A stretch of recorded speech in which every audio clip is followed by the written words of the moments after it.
HSC 27 ব্যাচের কমার্সিয়ানরা, বার্ষিক পরীক্ষার আগে যদি তোমার এই 3টি অভ্যাস না থাকে তাহলে তোমার কপালে শনি রবি সহ যতগুলো গ্রহ আছে সব কিছু অপেক্ষা করছে। এবং আমার এই 6 বছরের অভিজ্ঞতা আমি বলতে পারি যে ম্যাক্সিমাম কমার্স স্টুডেন্ট বার্ষিক পরীক্ষা বা যে কোনো পরীক্ষার আগে ফেল করার একটা মাত্র রিজন, সেটা হচ্ছে পরীক্ষার আগে এই 3টা অভ্যাস না থাকা। প্রথমত, তোমরা যে প্রিপারেশনটা নাও, তোমরা হচ্ছে প্রিপারেশন নাও, প্রথমে তোমরা ধীরে ধীরে শুরু করো, কিন্তু পরীক্ষার আগে কিন্তু হাতে এত সময় থাকে না। তাই তোমাকে যদি সাঁতার শিখতে হয়, তুমি যদি বইয়ে পড়ো যে আমার হচ্ছে সাঁতার শিখতে গেলে 2 হাত এভাবে এভাবে নাড়াতে হবে, তারপর হচ্ছে কোমর সোজা রাখতে হবে, তারপরে পা দুটো আলতো করে নাড়াতে হবে, এইটা তুমি বইয়ে পড়লা, কিন্তু তুমি যখন পানিতে পড়বা তখন বুঝবা যে আসলে বইয়ে তুমি যা পড়ছো ওইটা তোমার কোনো কাজেই আসবে না যতক্ষণ না তুমি পানিতে নামতেছো।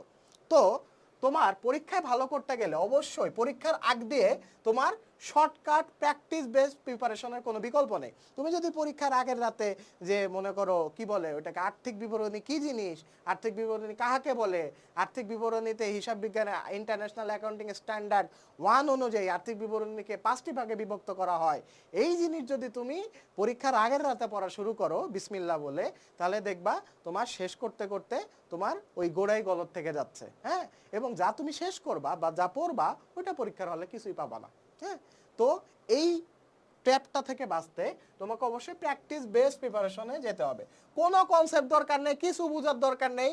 আমি আমার স্টুডেন্টের কাছ থেকে অনেক ধরনের নেগেটিভ ফিডব্যাক এই কারণেই পাইছি, কারণ শুরুর দিকে আমি বেশিরভাগ তোমাদের সিকিউ ক্লাস দিতাম, মনে আছে কিনা যারা হচ্ছে আমার কোর্সের স্টুডেন্ট তারা ভালো বুঝবা। তো সিকিউ ক্লাস আমি কেন দিতাম, কারণ তোমাদের সামনে পরীক্ষার আগে যদি তোমাদেরকে আমি আর্থিক বিবরণী কি, এটা কেন, কিভাবে করতে হয় এগুলো যদি বোঝাই, পরীক্ষায় যেহেতু তুমি পারবা না।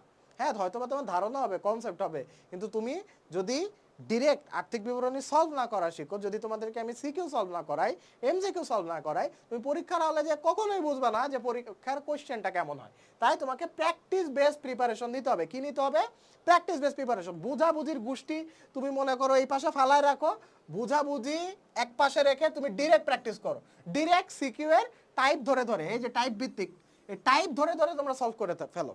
হ্যাঁ, প্রথমে জানো যে কোন টাইপ থেকে প্রশ্ন আসে, তারপর ওই টাইপ ধরে ধরে সলভ করে ফেলো। এই হচ্ছে তোমার প্রথম কাজ।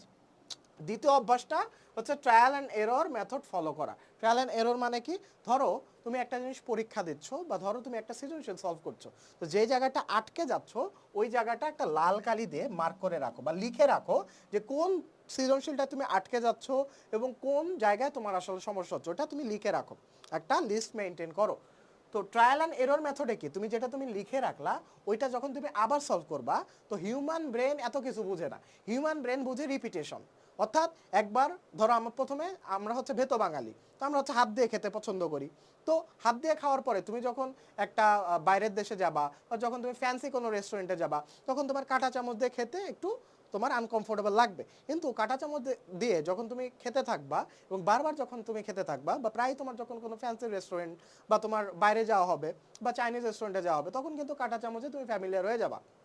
তো ট্রায়াল অ্যান্ড এররের মেথডটা আমরা এটাই ফলো করবো যে যে জিনিসটা তোমার প্রবলেম হচ্ছে ওটা সাথে সাথে সলভ করে ফেলবা, যেটা প্রবলেম হচ্ছে সাথে সাথে সলভ করে ফেলবা। আমাদের বাংলাদেশের কমার্স স্টুডেন্টের বিশেষ করে একটা বাতিক আছে, বাতিক হচ্ছে আমরা হচ্ছে খুব অল্পতেই সন্তুষ্ট হয়ে যাই, আমরা খুব অল্পতে সন্তুষ্ট একটা জাতি। হ্যাঁ, আমরা খুব অল্পতে সন্তুষ্ট হয়ে যাই, আমরা যদি 80-র মধ্যে আমরা 50 পাই আমাদের আনন্দ দেখে গেছে, না 80-র মধ্যে 50 পাইছে, ওয়াও A+ মার্ক, আমাকে আর ঠেকায় কে, কিন্তু বাকি 30 মার্ক যে কোথা থেকে হাওয়া হয়েছে এই জিনিসটা আর ওর খেয়াল থাকে না। তো দেখা যায় যে বাকি 30 মার্কের যে কোশ্চেনটা বা ধরো বাকি যে 30 মার্ক ওর যেখানে কাটা গেছে যেখানে ভুল হয়েছে এটা আর ও কারেক্ট করেনি, দেখা গেছে যে পরীক্ষায় যে কোশ্চেনটা আসছে ওটা ওর এই বাকি 30 মার্ক থেকে, অর্থাৎ ও যে জায়গা থেকে ভুল করছে ওইটাই পরীক্ষার খাতায় দিয়ে দিছে। তাই ট্রায়াল অ্যান্ড এরর মেথডটা ফলো করা জরুরি, অর্থাৎ তোমার ভুল হচ্ছে কালেক্ট করবা, ভুল হচ্ছে কারেক্ট করে ফেলবা। ঠিক আছে, থার্ড যে অভ্যাসটা তোমার থাকতে হবে সেটা হচ্ছে পড়া জমায় না রাখা। তো একটা কথা প্রচলিত আছে যে সময়ের 1 ফুট অসময়ের 10 ফুট। তুমি যদি এখন থেকে পড়া জমা রাখা স্টার্ট করো, এইচএসসিতে এমনিতে টাইম কম, সামনে তোমাদের আরও টাইম কম, টাইম নাই বলতে গেলে চলে। হ্যাঁ, তো তোমরা যদি পড়া জমায় রাখো তাহলে দেখবা এটা একটা নেভার এন্ডিং প্রসেস, অর্থাৎ এটা তোমার কখনো শেষ হবে না এবং পড়া জমতে জমতে তুমি লাস্টে দেউলিয়া হয়ে যাবা। তাই তোমার এখন থেকেই পড়া জমানোর যে অভ্যাসটা আছে সেটা বাদ দিতে হবে, দিনের পড়া দিনে কমপ্লিট করে ফেলবা।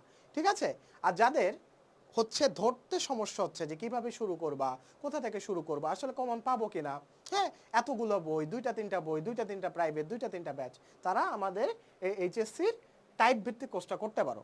আমরা এই টাইপ ভিত্তিক কোর্সে শুরুতে তোমাদের একটা টেবিল থাকবে, হ্যাঁ ওই টেবিলে দিয়ে দেওয়া থাকবে যে আসলে তোমরা কোথা থেকে পড়তে হবে, সৃজনশীলের জন্য কোথা থেকে পড়বা, এমসিকিউর জন্য কোথা থেকে পড়বা, পড়ে ওই টাইপ ভিত্তিক আমাদের কোর্সটাতে সলভ করিয়ে দেওয়া আছে। এবং আমাদের কোর্সের স্টুডেন্টরা কোনো সমস্যা হলে হোয়াটসঅ্যাপ কমিউনিটি আছে, হোয়াটসঅ্যাপ কমিউনিটিতে ডিসকাস করতে পারে, এবং এই হোয়াটসঅ্যাপ কমিউনিটিতে কোনো প্রবলেম হলে আমরা সলিউশন করে দিই, হ্যাঁ। এবং তোমাদের জন্য থাকছে টাইপ ভিত্তিক MCQ class, concept class, CQ class, WhatsApp support group, তারপর হচ্ছে রেকর্ডেড ক্লাস, প্লাস হচ্ছে স্পেশাল গাইডলাইন এবং দাগানো বইয়ের পিডিএফ, হ্যাঁ। তো এত সব কিছু একদম অ্যাফোর্ডেবল প্রাইসে পেয়ে যাচ্ছ। তোমরা বিস্তারিত জানতে আমাদের ওয়েবসাইট ভিজিট করো, ওয়েবসাইট ভিজিট করে যদি ভালো লাগে ডেমো ক্লাস দেখো, ডেমো ক্লাস দেখে যদি তোমার কাছে ভালো লাগে তোমরা দ্রুত কোর্সে এনরোল করে ফেলো, আর যদি ভালো নাও লাগে তোমরা নিজেরা পড়াশোনা করো এবং যেখান থেকে তোমাদের সুবিধা হয় সেখান থেকেই তোমরা কোর্স কিনো, বা যেভাবে পারো নিজের ভালো পাগলও বোঝে, হ্যাঁ। নিজে যেখানে ভালো বোঝো, নিজে যদি বুঝতে পারো তাহলে নিজেই শুরু করে দাও। জাস্ট এই 3টা অভ্যাস এখন থেকে গড়ে তোলো, এটা হচ্ছে তোমার এই ভিডিও সামারি। ওকে, তো দেখা হচ্ছে পরবর্তী ভিডিওতে। যদি কোনো প্রশ্ন থাকে কমেন্ট বক্সে জানাতে ভুলবে না। তো দেখা হচ্ছে পরবর্তী ভিডিওতে। হচ্ছে কোর্স সম্পর্কে জানতে অবশ্যই আমাদের ওয়েবসাইট ভিজিট করো, ওয়েবসাইটে বিস্তারিত দিয়ে দেওয়া থাকবে। আসসালামু আলাইকুম।